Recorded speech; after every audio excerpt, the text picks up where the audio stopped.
Hello students, आज हम शुरुआत करते हैं यूनिवर्सिटी ऑफ कोटा के अंतर्गत बीएससी पार्ट सेकंड फिजिक्स के पेपर सेकंड इलेक्ट्रॉनिक्स के सिलेबस तथा पैटर्न ऑफ एग्जाम से।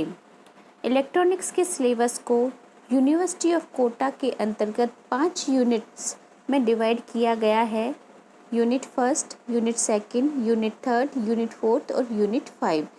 इन सभी यूनिट्स के टॉपिक्स को आप देख सकते हैं, स्क्रीन पर दिखाया गया है।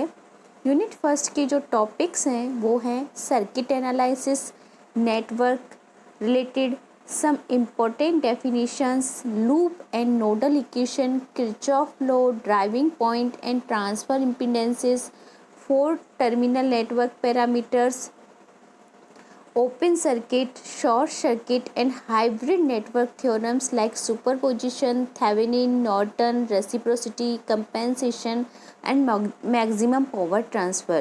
Unit second में semiconductors, intrinsic and extrinsic semiconductors, charge densities in N and P materials, conduction by drift and diffusion of charge, formation of p-n junction, p-n diode equation, capacitance effect of diode, rectification and power supply, half wave and full wave rectifiers, calculation of ripple factor, efficiency and regulation, bridge rectifier, filters, shunt capacitor, L and pi filters, voltage regulation and voltage stabilization, Zener diode, voltage multiplier circuits. Unit third में transistor and transistor amplifiers, notation and voltage ampere relation for bipolar junction transistor, common base, CB common emitter, CE common collector, CC configurations, characteristics curves and their equivalent circuits, biasing of transistors, fixed and emitter bias stability in transistor circuits, concept of load line and operating point, hybrid parameters, field effect transistor and its circuit characteristics, analysis of transistor amplified using hybrid parameter and its frequency response. Unit fourth में amplifiers with feedback, concept of feedback, stabilisation of gain by negative feedback, effect of feedback on output and input resistance, reduction of nonlinear distortion by negative feedback, frequency response, voltage and current feedback circuits, oscillators, feedback requirements for oscillations, circuit requirement for oscillations, basic oscillator analysis, Colpit and Hartley oscillators, RC phase shift oscillators, piezoelectric frequency control oscillations.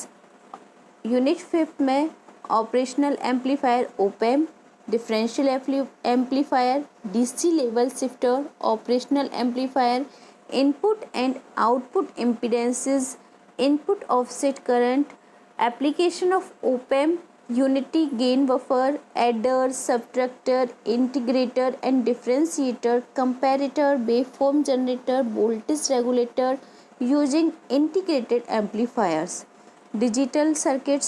In digital circuits, binary, hexadecimal and octal number system, binary arithmetic, logic fundamentals, and or, not, nor, NAND, XOR gates, Boolean theorems, transistor edge switch, circuit realization of logic functions. ये तो है syllabus. अब हम pattern, exam pattern की बात करें तो जो एग्ज़ाम का पैटर्न है, एग्ज़ाम को 3 सेक्शन में डिवाइड किया गया है, सेक्शन ए, सेक्शन बी और सेक्शन सी. जो पेपर आएगा उसमें आपको 3 सेक्शन मिलेंगे.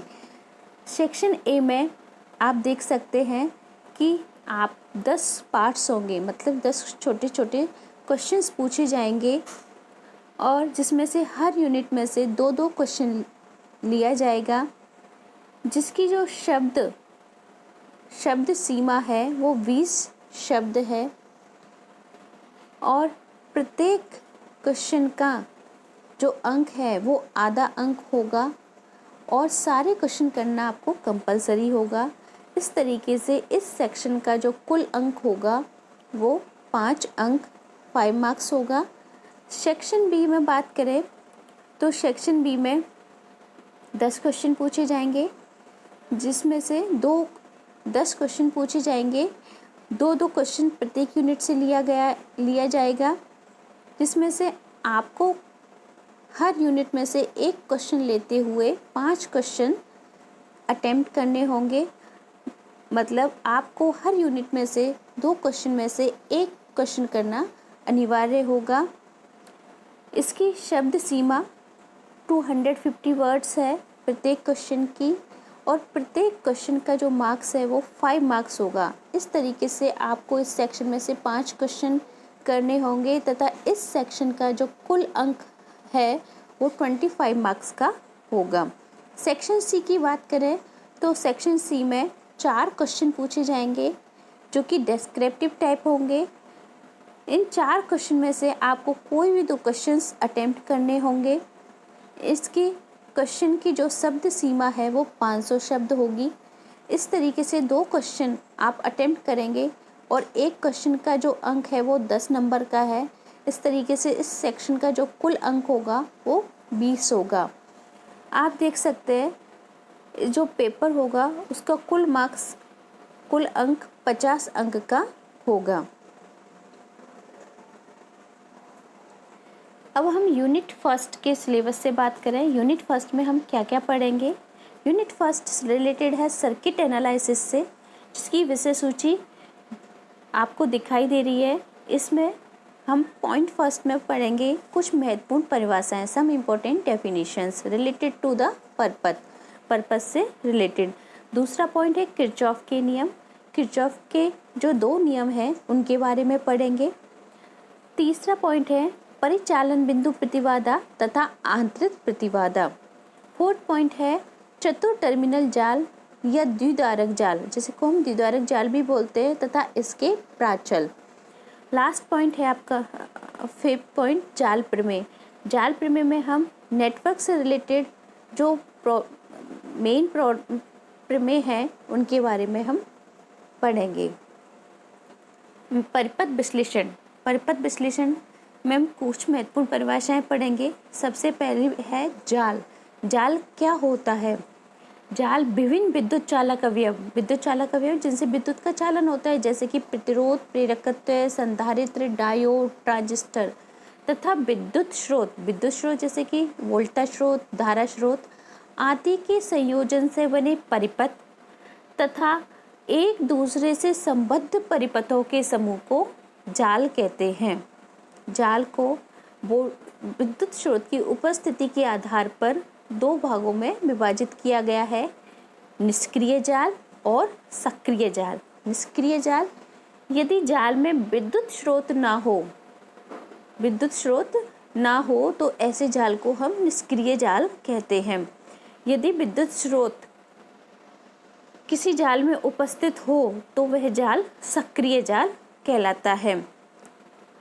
टर्मिनलों के आधार पर जाल को भी चतुर टर्मिनल और त्रि-टर्मिनल जाल की कैटेगरी में डिवाइड कर सकते हैं।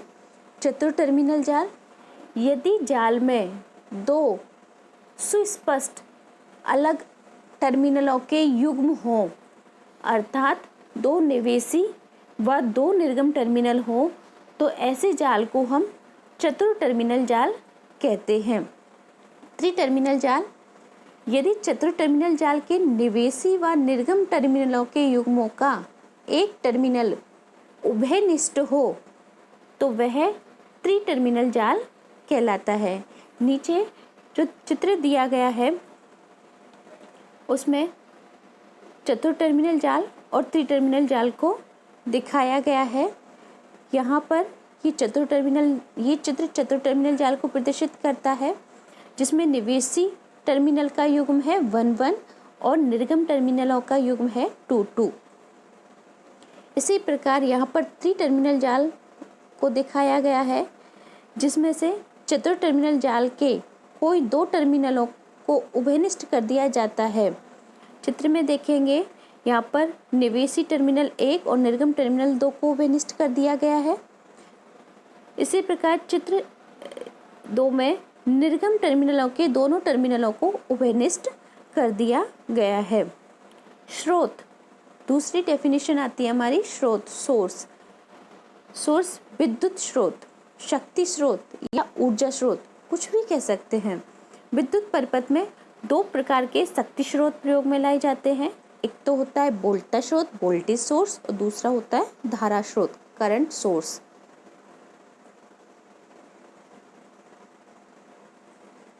वोल्टा स्रोत, वोल्टा स्रोत की बात करें, वोल्टा स्रोत दो प्रकार के होते हैं, एक आदर्श वोल्टा स्रोत और एक वास्तविक वोल्टा स्रोत। यदि आदर्श वोल्टा स्रोत, यदि वोल्टा स्रोत में आंतरिक लोड उपस्थित ना हो तथा उससे जुड़े हुए बाह्य लोड में के सिरों पर उत्पन्न विभवांतर का मान प्रतिबाधा बाह्य लोड के मान पर निर्भर करता है,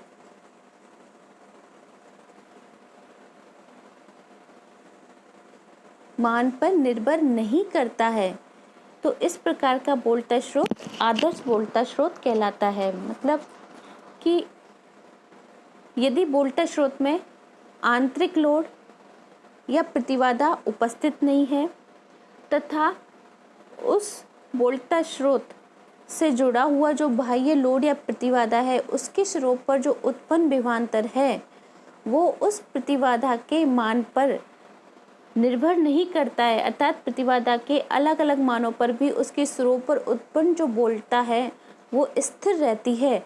इस प्रकार के वोल्टा स्रोत को हम आदर्श वोल्टा स्रोत कहते हैं।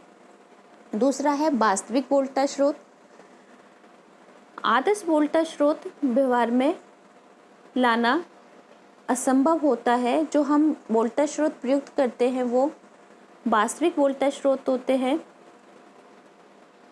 वास्तविक वोल्टा स्रोत में वोल्टा स्रोत से कुछ ना कुछ मान का आंतरिक लोड या प्रतिबाधा वोल्टा स्रोत से श्रेणी क्रम में जुड़ी हुई होती है तथा उस वोल्टा स्रोत से जुड़े हुए बाह्य लोड के सिरों पर उत्पन्न विभवांतर का मान बाह्य लोड के परिवर्तन से परिवर्तित होता है। इस प्रकार का वोल्टा स्रोत वास्तविक वोल्टा स्रोत कहलाता है, अर्थात वोल्टा स्रोत से आंतरिक लोड या प्रतिबाधा श्रेणी क्रम में जुड़ी हुई होती है तथा जो वोल्टा स्रोत है उससे जुड़ा हुआ बाह्य लोड है उसके सिरों पर उत्पन्न विभवांतर या वोल्टा का मान बाह्य लोड पर निर्भर करता है, बाह्य लोड या प्रतिबाधा के मान पर निर्भर करता है। इस प्रकार का वोल्टा स्रोत वास्तविक वोल्टा स्रोत कहलाता है। इसी प्रकार धारा स्रोत की बात करें तो धारा स्रोत दो प्रकार के होते हैं, आदर्श धारा स्रोत और वास्तविक धारा स्रोत। आदर्श धारा स्रोत वह धारा स्रोत जिसमें अनंत प्रतिरोध समांतर क्रम में आंतरिक रूप से लगा हुआ होता है तथा उस धारा स्रोत से जुड़े हुए बाह्य प्रतिबाधा या लोड पर धारा का मान लोड के मान में परिवर्तन करने से परिवर्तित नहीं होता है, अर्थात बाह्य लोड पर धारा का मान लोड पर निर्भर नहीं करता है। इस प्रकार के धारा स्रोत को आदर्श धारा स्रोत कहते हैं। दूसरा है वास्तविक धारा स्रोत। वह धारा स्रोत जिसके समांतर क्रम में वह धारा स्रोत जिसके समांतर क्रम में अनंत प्रतिरोध जुड़ा ना होकर परिमित मान का प्रतिरोध लगा हुआ होता है तथा जिसके बाह्य लोड से प्रवाहित धारा का मान लोड के मान के परिवर्तन से परिवर्तित होता है। इस प्रकार का धारा स्रोत वास्तविक धारा स्रोत कहलाता है। थर्ड हमारा पॉइंट है प्रतिबाधाएं, इम्पीडेंसेस। प्रतिबाधा क्या होती है? किसी विद्युत परिपथ में वोल्टता आरोपित करने पर उससे प्रवाहित धारा के विरोध की माप को प्रतिबाधा कहते हैं। यह किसी परिपथ के प्रतिरोध व प्रतिघात दोनों का कुल प्रभावी प्रतिरोध होता है। इसे जेड के द्वारा प्रदर्शित किया जाता है और इसका मात्रक ओम होता है। प्रतिबाधाएं, प्रतिबाधाओं के प्रकार में रेखीय प्रतिबाधाएं। यदि किसी प्रतिबाधा से रेखीय प्रतिबाधाएं लीनियर इम्पीडेंसेस, यदि किसी प्रतिबाधा से प्रवाहित धारा व इसके सिरों के बीच उत्पन्न विभवांतर के बीच खींचा गया वक्र एक सरल रेखा प्राप्त होती है तो इस प्रकार की प्रतिबाधा को रेखीय प्रतिबाधा कहते हैं। जैसे कि प्रतिरोध R, प्रेरकत्व L, संधारित्र C आदि रेखीय प्रतिबाधाओं के उदाहरण है। क्योंकि जो प्रतिरोध है उसके सिरों पर उत्पन्न विभवांतर E इस धारा I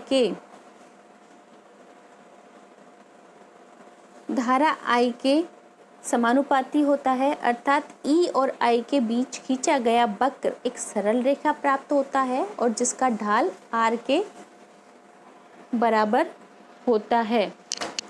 इसी प्रकार प्रेरकत्व L के सिरों पर उत्पन्न विभवांतर E और di/dt धारा समय के साथ धारा के परिवर्तन की दर के बीच में खींचा गया वक्र भी एक सरल रेखा प्राप्त होगी और जिसका स्लोप ढाल L के बराबर आता है। इसी तरीके से संधारित्र C भी रेखीय प्रतिबाधा है। द्विपार्श्विक प्रतिबाधाएं, द्विपार्श्विक बाइलेटरल इम्पीडेंसेस। यदि किसी प्रतिबाधा से प्रवाहित धारा की दिशा, यदि किसी प्रतिबाधा से प्रवाहित धारा की दिशा को उलटने पर या धारा की दिशा विपरीत करने पर प्रतिबाधा का मान अपरिवर्तित रहे तो उसे द्विपार्श्विक प्रतिबाधा कहते हैं। जैसे प्रतिरोध R, प्रेरकत्व L, धारिता C आदि द्विपार्श्विक प्रतिबाधाओं के उदाहरण है। 4th पॉइंट है शाखा, ब्रांच। किसी जाल में जाल का वह भाग या धारा का वह पथ जिसमें धारा का मान नियत होता है उसे जाल की शाखा कहते हैं। चित्र में AB, BC, CD, BF, CE आदि शाखाएं हैं।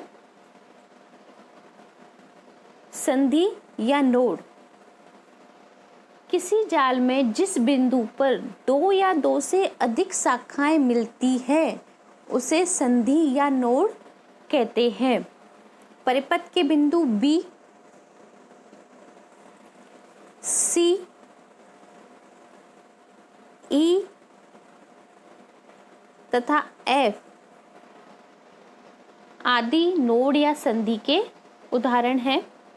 चूंकि बिंदु B पर शाखा AB, BC तथा BF तीनों मिलती हैं, इसलिए बिंदु B नोड है। इसी प्रकार C, E, F आदि नोड के उदाहरण हैं। 6 पॉइंट है हमारा पास या लूप, मैश और लूप। किसी परिपथ में धारा का वह बंद पथ, किसी परिपथ में धारा का वह बंद पथ जो कुछ शाखाओं के द्वारा बना होता है उसे पास या लूप कहते हैं। जैसे कि उपरोक्त चित्र में ABFA एक बंद धारा का बंद पथ है और इसे हम पास या लूप कहते हैं। इसी प्रकार BCEF भी एक धारा का बंद पथ है, इसको भी हम पास या लूप कहेंगे। इसी प्रकार CDEC भी धारा का एक बंद पथ को प्रदर्शित करता है।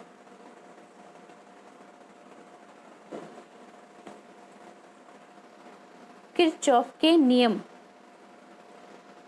किसी भी परिपथ विद्युत परिपथ के विश्लेषण के लिए किरचॉफ के नियम विद्युत परिपथ के विश्लेषण के लिए वैज्ञानिक किरचॉफ ने दो मूलभूत नियम दिए जो कि किसी भी विद्युत जाल में लागू होते हैं। किरचॉफ के दो नियम हैं, किरचॉफ का प्रथम नियम या किरचॉफ का धारा नियम, दूसरा है किरचॉफ का द्वितीय नियम या किरचॉफ का वोल्टा नियम। किरचॉफ के प्रथम नियम के बारे में बात करें, इस नियम के अनुसार किसी परिपथ की संधि या नोड पर कुल धाराओं का बीजीय योग शून्य होता है। अर्थात किसी जाल या किसी परिपथ में कोई संधि या नोड है, उस पर जितनी भी धाराएं हैं उस संधि या नोड पर आने वाली या जाने वाली उन सभी का जो बीजीय योग होगा वो शून्य होगा। इसके लिए हम चिन्ह नियम का उपयोग करते हैं। इस चिन्ह नियम के अनुसार संधि की ओर पहुंचने वाली धाराओं को हम धनात्मक लेते हैं तथा संधि से बाहर निकलने वाली धाराओं को हम ऋणात्मक लेते हैं। इस नियम को हम निम्न उदाहरण के द्वारा समझ सकते हैं। इसमें बिंदु O एक नोड है, नोड या संधि है जिस पर 5 धाराएं I1, I2, I3, I4 और I5 उपस्थित हैं। चूँकि धारा I1 संधि से दूर जाती है, संधि से निकलती है, संधि O से निकलती है, धारा I2 भी संधि O से निकलती है, धारा I3 भी संधि O से निकलती है तथा धारा I4 व I5 संधि O की तरफ पहुंचती है।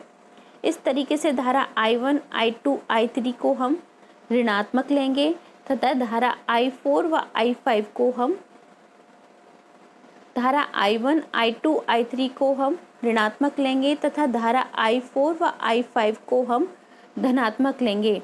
इस तरीके से किरचॉफ के धारा नियम से कुल धाराओं का बीजीय योग शून्य होगा।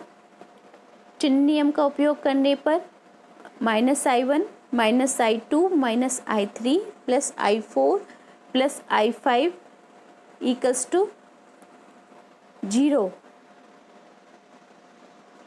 इस आगे सॉल्व करने पर I1 plus I2 plus I3 equals to I4 plus I5। अर्थात इस नियम को हम अलग तरीके से पढ़ें। I1, I2, I3 संधि से दूर जाने वाली धाराएं, I4 व I5 क्या है, संधि पर आने वाली कुल धारा। तो I1 plus I2 plus I3 equals to I4 plus I5। I1 plus I2 plus I3 equals to I4 plus I5। अर्थात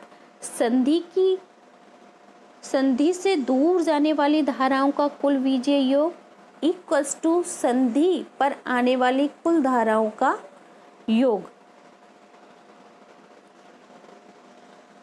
संधि की ओर आने वाली कुल धारा इक्वल्स टू संधि से जाने वाली कुल धारा।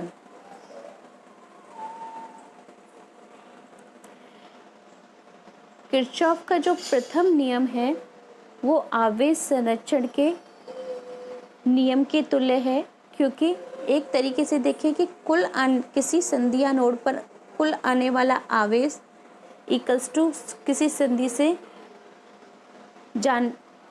संधि पर आने वाला कुल आवेश इक्वल्स टू किसी संधि से जाने वाला कुल आवेश, अर्थात आवेश संरक्षित रहता है।